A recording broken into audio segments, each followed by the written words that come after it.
What are top 5 tips you would give to new players? Are you Zajef daily trying to farm clips? Let us actually talk about 5 tips for beginners. I do think it's an interesting question.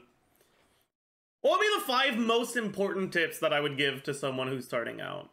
Stop, true. Oh, but like, if we're putting aside the obvious tips that obviously I'd give, like don't spend money on this shit game, and we focus on actually like, okay, I think tip number 1 would be units strengths are rarely, if ever, discussed at the level of investment where you'll start.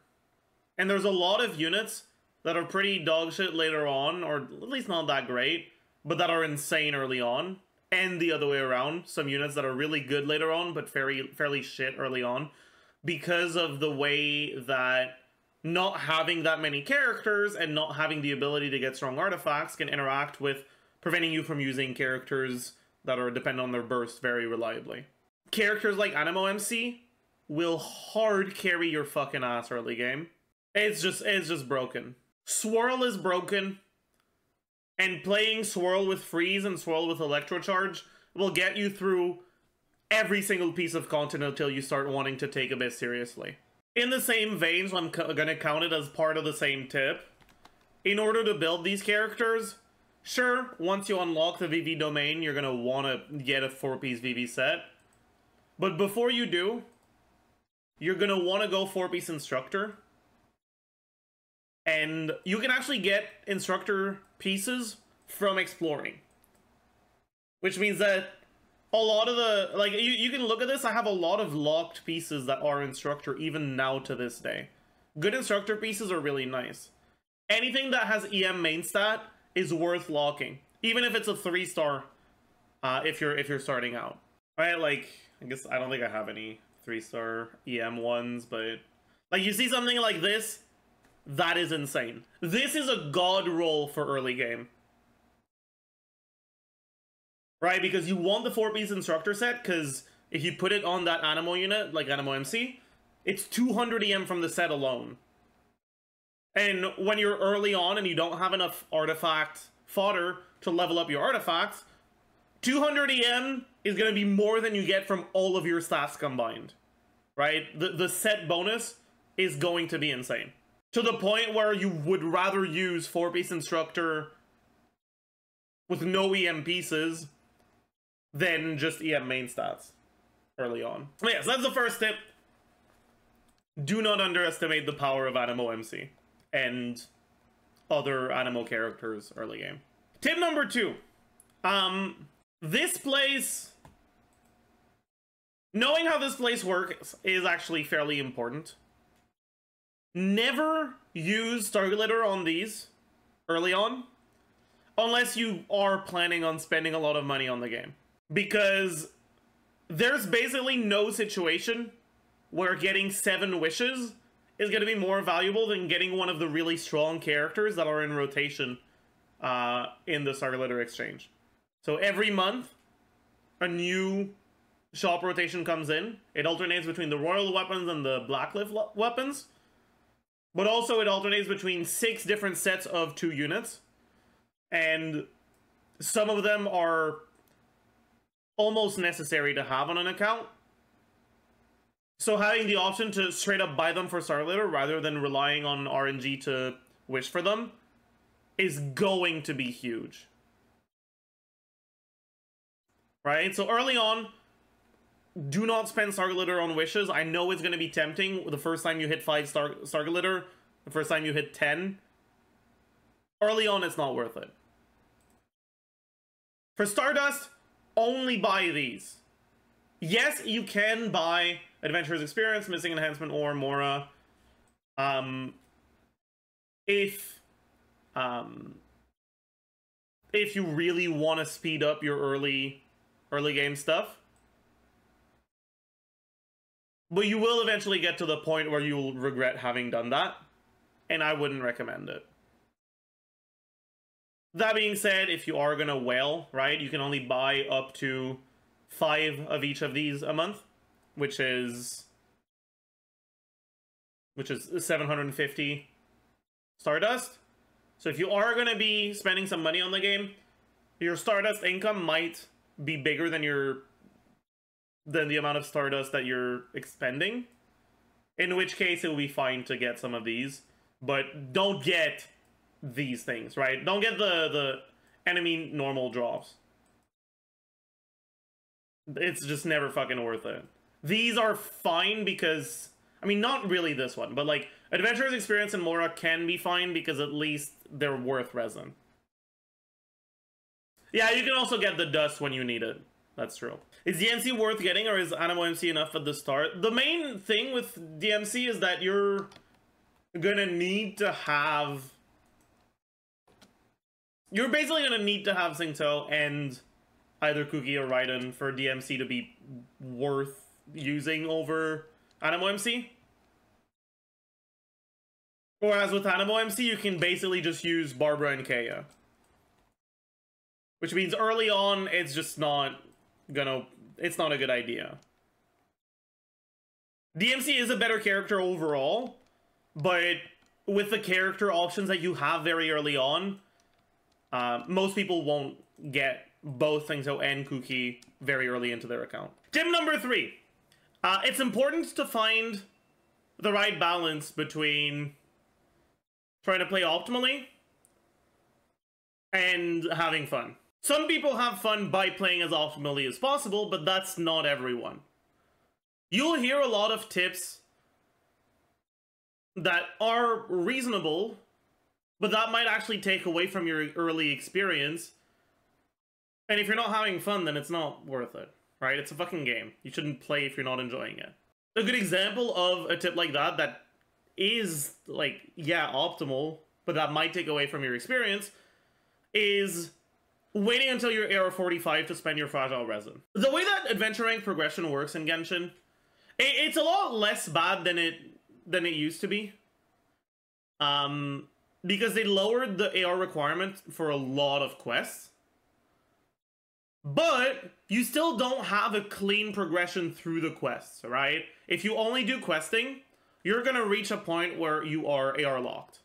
Where the next quest in the quest line is going to require a higher adventure rank than you have right now. You can deal with that by doing daily commissions, by exploring, and by spending resin. The optimal way to do it is to do it with exploring and daily commissions. But some people don't really enjoy the exploration that much. Or at least don't enjoy being forced to do all of it at once. World quests help too. Yeah, I mean, I said if you're done with quests, right? Like if you're currently AR locked for your quest. Anyways, if that's your situation and you want to spend fragile, then do it. Like, realistically, does it mean that like 2 months from now, when you're AR 50, it will have slightly worse gear? Yeah, it does. But it also means that you'll have more fun on the way there, and a year and a half from now, the difference will have been too minor to change anything. Like right now, I could go and spend 2 months in the same domain without getting a single artifact improvement. If I started farming artifacts, or if I spent my fragile resin earlier, I would basically be in the same spot. So is it optimal to wait until 45 to spend your AR, to spend your fragile resin? Yeah. But you don't have to strictly keep yourself to that. And that's similar to a lot of other tips that I see often for low AR players. There is gonna be a way to play optimally when it comes to a progress perspective. But the optimal way to play objectively is the way to play that is the most fun for you. Because that's the purpose of a game. It's for you to enjoy it. It's entertainment. So even if it's optimal from a progression standpoint, if you don't enjoy it, it's not optimal. You can reach high AR much faster now. Yeah, you can, but you're still gonna be locked to exploration. When it comes to how to spend your resin early on, I wouldn't recommend spending it on artifacts before AR45 because you're just not gonna get good artifacts. You can, but it's just not. It's not just suboptimal. It's also just not gonna feel good. I would focus it on mostly bosses, right? Boss drops. The way that they work is the amount of this type of material, the character level up material boss drop, it doesn't scale as much with your adventure rank as this drop, which is the gem drop, basically. Which means, and early on, this is more of a bottleneck than this. This only starts being more of a bottleneck when you want to ascend your characters with the last ascension. Because it becomes...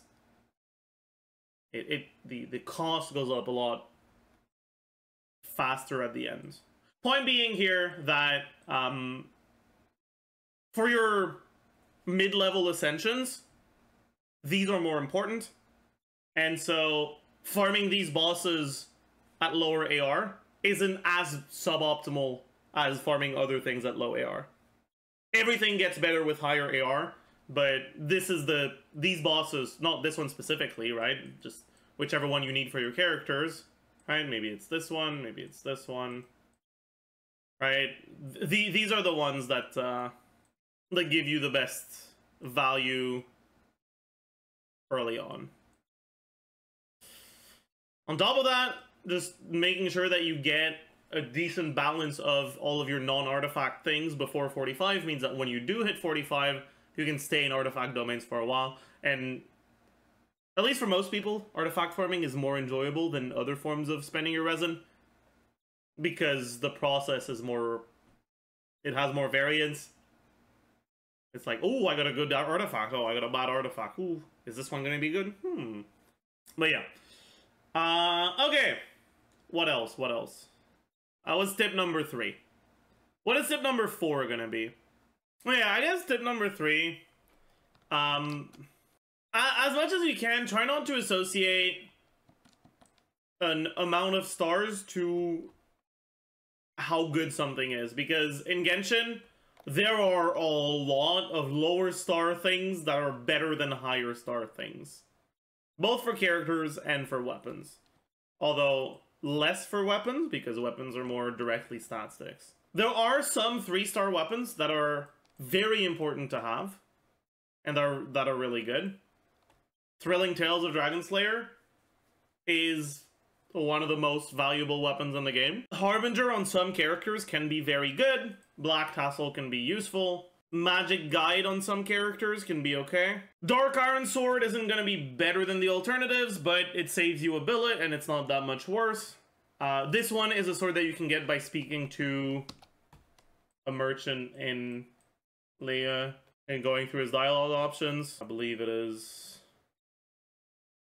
Chen the Sharp. I don't know which dialogue option, but I'm fairly sure it's him.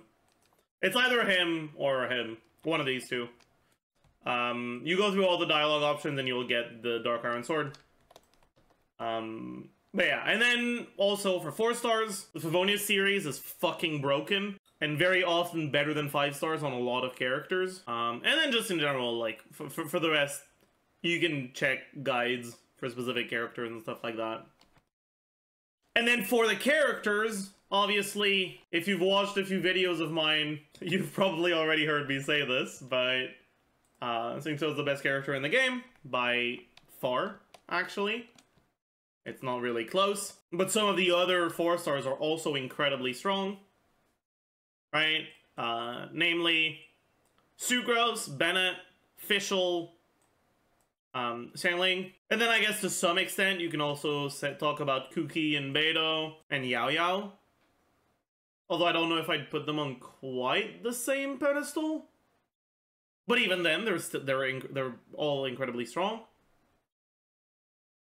And you have a lot of 5-star characters that are fucking garbage, like Daya, or just pretty underwhelming and just kind of worse than a lot of the 4-star options, right? Like, I mean, in a lot of situations, Sing, Albedo, I mean, Diluc, a lot of others that I don't have.